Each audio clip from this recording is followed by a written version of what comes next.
তোমরা যখন নামাজ পড়বা, নামাজ যখন শেষ হয়ে যাবে সঙ্গে সঙ্গে তুমি শ্রম দিতে চলে যাবে, আর দেরি করো না।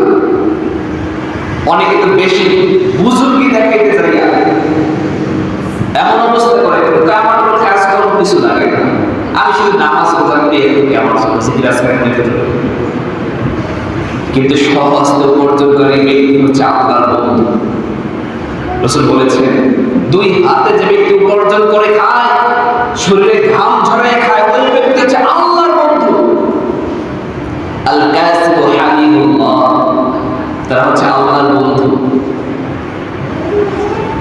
বলছিলাম আল্লাহ বলছেন কি, যখন নামাজ শেষ হয়ে যাবে তোমরা জমিনে ছড়াই করো,